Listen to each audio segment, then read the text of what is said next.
처음 그것을 알아차린 건 여자친구가 방 청소를 해줬을 때였다. 나는 정리정돈을 잘 못하는 성격이라 좁은 자취방 안은 쓰레기 봉투와 온갖 쓰레기로 가득 메워진 정신없는 꼴이었다.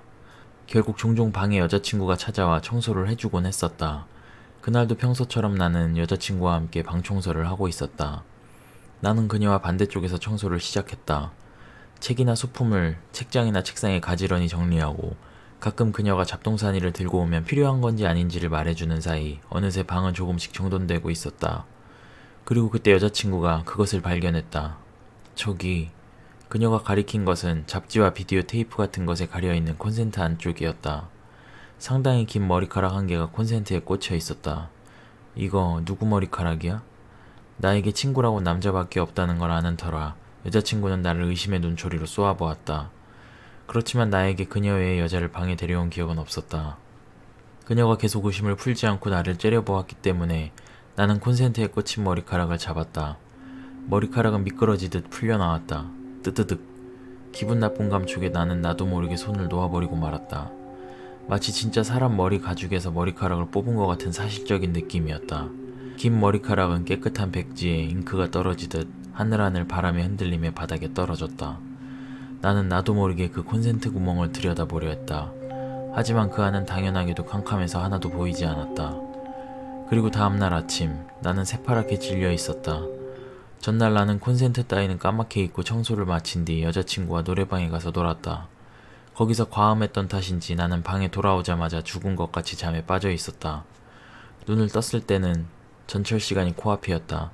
나는 벌떡 일어나 멍청한 표정을 한 채 대학에 갈 준비를 하기 위해 던져놨던 가방에 손을 댔다. 그리고 그때 어제 그 콘센트가 눈에 들어왔다. 시커먼 두 개의 구멍 한쪽에 긴 머리카락이 또 힘없이 축 늘어져 있는 것이다. 어제 뽑아버렸던 머리카락과 똑같다. 길이로 보아도 같은 사람의 머리카락 같았다. 마치 무슨 촉수처럼 콘센트에서 자라나 있는 그 모습이 너무 기분 나빠서 나는 그것을 서둘러서 뽑아버렸다. 뜨드득. 또 그 리얼한 감촉이 손에 전해진다. 기분 나쁘잖아. 나는 그렇게 중얼대며 그 구멍에 평소 사용하지 않던 라디오 카세트에 코드를 꽂았다. 뽑은 머리카락은 창문으로 던져버리고 가방을 챙겨 방을 나섰다. 머리카락은 바람을 타고 어딘가로 날아갔을 것이라 생각하면서 그 이후 한동안 나는 카세트를 꽂아둔 덕인지 콘센트의 존재 자체를 잊고 평범한 일상을 보내고 있었다. 방은 어느새 또 더러워지고 있었다.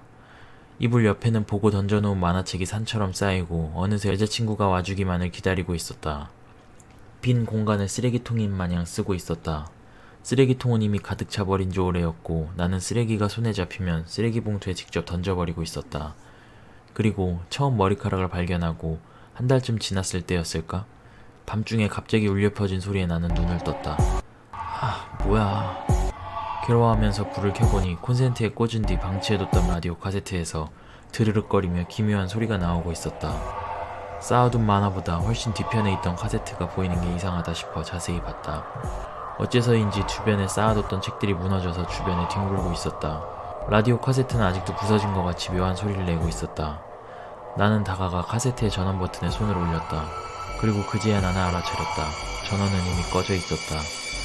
전원이 꺼져 있는데도 소리가 나고 있던 것이다. 역시 고장난 것일까? 나는 라디오 카세트를 들어올려 확인하기 위해 양손으로 카세트를 잡고 일어섰다. 콰지직 하고 기분 나쁜 감촉이 느껴진다. 그리고 나는 그대로 입을 떡 벌려야만 했다. 라디오 카세트 뒤편의 콘센트, 거기에 사람 한 명 수준의 머리카락이 휘감겨 있었던 것이다.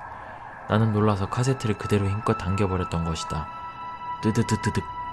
카세트에 얽혀있던 몇십만 가닥의 머리카락이 머리가죽에서 뽑혀 나오는 것이 느껴졌다. 동시에 콘센트의 저편에서 엄청난 절규가 끝없이 울려 퍼졌다. 콘센트 구멍 한 곳에서 일제히 머리카락이 뽑혀 나오고 걸쭉하게 새빨간 피가 구멍에서 솟아나온다. 그리고 나는 비명을 지르며 그대로 기절했다. 정신을 차렸을 때 방 안은 피투성이가 되고 머리카락이 여기저기 흩어져 있는 끔찍한 모습이었다. 나는 방을 깨끗이 청소하고 그날 바로 방에서 나왔다. 마지막으로 보았을 때 그 콘센트에는 여전히 머리카락 한 가닥이 촉수처럼 길게 늘어져 있었다. 온 동네가 떠들썩했어요. 옆집 형의 아버지의 친구분께서 돌아가셨습니다. 옆집 형의 아버지는 몇 년 전에 우연하게 여름 휴가에서 만나게 된 군대 동기이자 친구는 굉장히 많이 야위어 있었답니다. 병원에 가도 아무 이상이 없다고 하고 용하다는 데를 찾아가도 그냥 가라고만 했다고 했고 결국 2년 전쯤 돌아가셨다는 연락을 받았습니다. 옆집 형의 아버지께서는 3일장까지 치르고 오셨다고 하더라고요.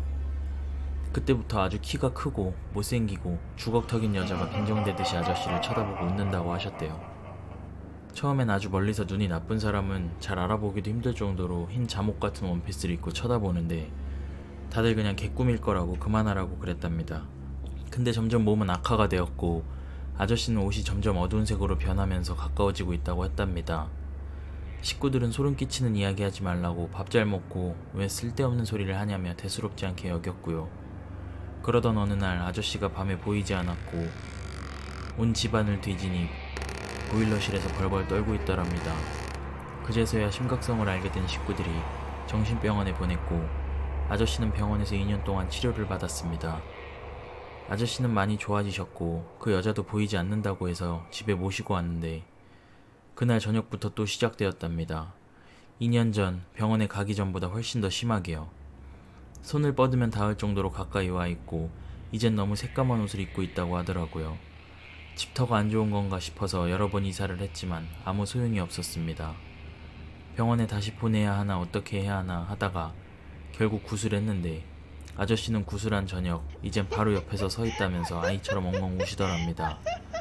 그 여자가 아저씨 옆에 서 있다고 한 날로부터 일주일 뒤 아저씨가 이 여자가 엎여 있다고 벌벌 떠시면서 무섭다고 엉엉 우시더랍니다. 식구들은 안 되겠다고 내일 병원에 다시 모시고 가자고 결정을 했고 하루만 견디자고 했습니다. 다음날 아침 식구들은 보일러실 앞에서 차가워진 아저씨의 시신을 봤습니다. 명절이라 시골에 내려와 오랜만에 중학교 동창들을 만났다. 10년 만에 만난 친구라 반갑기도 하고 그간의 이야기들을 듣느라 시간 가는 줄 모르고 떠들었다. 거하게 술에 취해 집으로 가는 길에 학교 다닐 시절부터 유명했던 흉가를 지나가게 되었다. 겁이 많았던 친구와 나는 소문만 무성했던 그곳을 가본 적은 없었고 그날따라 술 기운 탓인지 이런저런 이야기를 하다 들어가 보기로 했다. 하필이면 달빛도 없어 주변이 암흑 같았고 핸드폰 액정에서 나오는 빛만이 유일하게 앞을 보여줬다.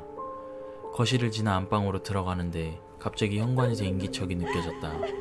돌아보니 온몸이 피투성이인 여자아이가 슬금슬금 날 향해 기어오고 있었다. 친구는 소녀를 보자마자 황급히 방 안으로 도망가기에 따라서 방 안으로 들어갔다. 너무 놀라 얼떨결에 방 안으로 들어갔지만 나갈 구석이 없었고 오래된 장롱이 보였다. 친구는 일단 그 장롱 안으로 들어가자며 얘기했고 이상하게 그 장롱은 들어가기 싫을 정도로 기분 나쁜 곳이었다.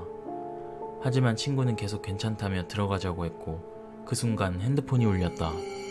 야, 너 어디냐? 나 밖으로 도망칠 때 같이 나왔어야지.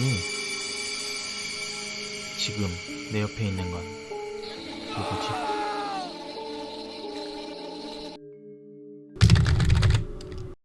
친구 유나가 들려준 이야기입니다. 어느 날 유나와 여자친구 윤미, 남자친구 석환이까지 셋이서 술을 마시러 갔었다고 합니다. 한참 술을 마시고 가게에서 나왔을 때는 이미 막차가 끊긴 시간이었다고 합니다. 이런, 어디서 자고 가야겠네? 라는 말이 나와 한참 집에 들어가기 싫었던 우리는 그 근처의 모텔에 3명이 같이 자고 가기로 했답니다. 3명은 침대 옆에 세로로 나란히 누워 잠을 청했습니다. 그리고 다들 잠에 빠져 조용해진 지 2시간 정도 지났을 때였습니다. 한복판에서 자고 있던 윤미가 갑자기 유나를 깨워서 굉장히 겁에 질린 얼굴로 빨리 돌아가자 라고 말하는 것입니다. 뭐?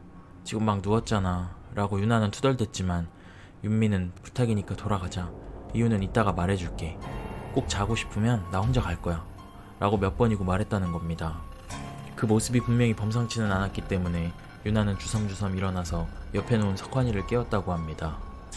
하지만 그 석환이는 몇 번을 깨우려 해도 일어나지 않았습니다. 만취 상태인 탓에 말도 제대로 통하지 않았기 때문에 결국 둘이서 먼저 돌아가기로 했습니다.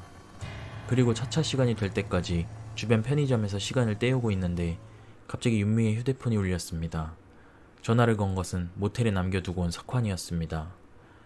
아직 자고 있을 텐데? 라고 생각하며 전화를 받았더니 그는 갑자기 너희들 왜 나만 그런 방에 버려두고 간 거야? 라고 소리쳤다고 합니다. 그러자 놀란 윤미는 걔도 봤나봐 라고 멍하니 중얼거렸습니다. 친구들은 그 방에서 무서운 것을 봤다고 합니다. 자다가 목이 말라서 눈을 뜬 윤미가 냉장고 쪽에 가려고 일어섰는데 그 순간 천장에서 머리가 긴 여자가 거꾸로 매달린 모습으로 불쑥 나타났다는 것입니다. 그 여자는 피가 흐르고 있었던 것인지 얼굴이 피투성이었다고 합니다. 그리고 무엇을 호소하는 것 같은 목소리가 들렸던 것 같은데 윤미는 그것이 무슨 말인지 알아차리지 못했다고 합니다. 친구의 몸은 마치 가위에 눌린 듯 잔뜩 굳어서 움직일 수 없었고 그런 상태가 1분가량 지속됐다고 합니다. 그리고 순간적으로 시선을 돌린 순간 그 귀신은 사라지고 움직일 수 있게 되었다는 것입니다. 그날은 석한과 합류해서 바로 집에 돌아갔지만 다음날 정오쯤 아무래도 기분이 나빴던 3명은 관리인에게 항의를 하기 위해 그 모텔로 향하게 됐다고 합니다. 그런데 그 모텔의 주변에는 경찰과 경찰차가 잔뜩 몰려 진을 치고 있었다는 것입니다. 3명은 무슨 일이 있었는지 듣고 불평도 할 겸 모텔 입구에 서 있던 관리인에게 다가갔습니다. 그리고 무슨 일이 있나 보네요. 우리들도 어제 여기서 이상한 걸 봐서 정말 기분이 나쁜데요. 라고 말했다고 합니다. 그러자 관리인은 표정이 잔뜩 어두워져 무엇을 봤는지 물어봤다고 합니다. 3명은 어제 자신들이 봤던 광경을 설명했습니다. 그 이야기를 듣는 동안 관리인의 얼굴은 점점 일그러졌습니다. 그리고 3명의 말이 끝나자 그는 이렇게 말했습니다. 어젯밤 404호실에서 어느 여자가 야구 배트로 머리를 얻어맞아 살해당했다고 합니다. 여자가 죽었던 방은 그 3명이 자고 있던 바로 윗방이었다는 것입니다. 그리고 죽음을 당한 시간과 거의 동시에 윤미는 천장에서 나타난 여자의 귀신을 봤던 것입니다.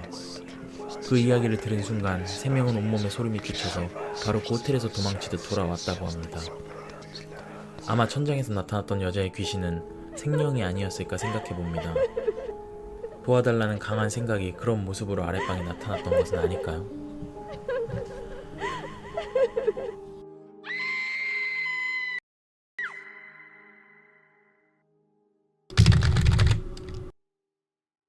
강원도에서 군복무할 때 이야기입니다.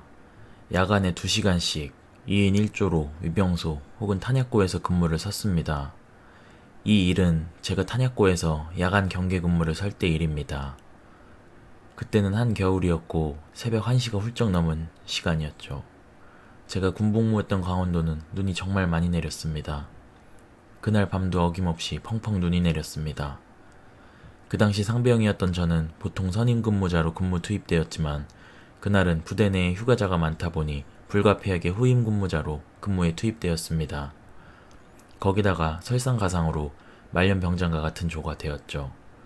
역시 말년병장은 탄약고에 오자마자 내가 이짬에 야간 근무까지 서야 하냐며 온갖 짜증과 불만을 토해내더군요. 한참을 떠들다 지쳤는지 말년병장은 꾸벅꾸벅 졸기 시작했고 결국 저 혼자 근무를 서게 되었습니다. 그렇게 눈이 내리는 새벽에 졸음을 참으며 근무를 서고 있는데 저 멀리서 검은 사람 형상을 한 물체가 탄약고로 다가오는 게 보였습니다. 저는 당연히 순찰온 당직사관이라고 생각하고 앉아서 졸고 있던 말년병장을 깨운 뒤 수화를 하기 위해 준비하고 있었습니다. 탄약고 쪽에 가로등이 있어서 사람이 가까이 오면 형상이 뚜렷하게 잘 보이는데 그 사람은 마치 실루엣 마냥 가로등 불빛에도 검은 형상만 보이더라고요. 저는 바로 수화를 했고 손들어 움직이면 쏜다! 화랑을 외치는 순간 그 검은 형상은 가로등 불빛 밖으로 순식간에 도망가 버렸습니다. 검은 형상이 뛰는 속도는 사람의 속도라고는 볼 수 없을 정도로 빨랐고 그 자리에서 사라졌다는 표현이 더 맞는 걸 수도 있겠네요. 문제는 그 광경을 저만 봤으면 잘못 본 거겠지만 함께 있던 말년병장도 봤던 거죠. 말년병장은 저에게 그 물체를 확인하라고 했고 저는 무전기와 플래시를 들고 혼자서 검은 형상이 사라진 곳으로 순찰을 하러 갔습니다. 가로등 불빛에 비친 바닥에는 사람 발자국이 있었는데 이상했습니다. 보통 눈이 내린 곳에 사람이 지나가면 오른발, 왼발 번갈아가며 발자국이 생기는데 한쪽 발자국만 대략 2m 간격으로 찍혀 있더라고요.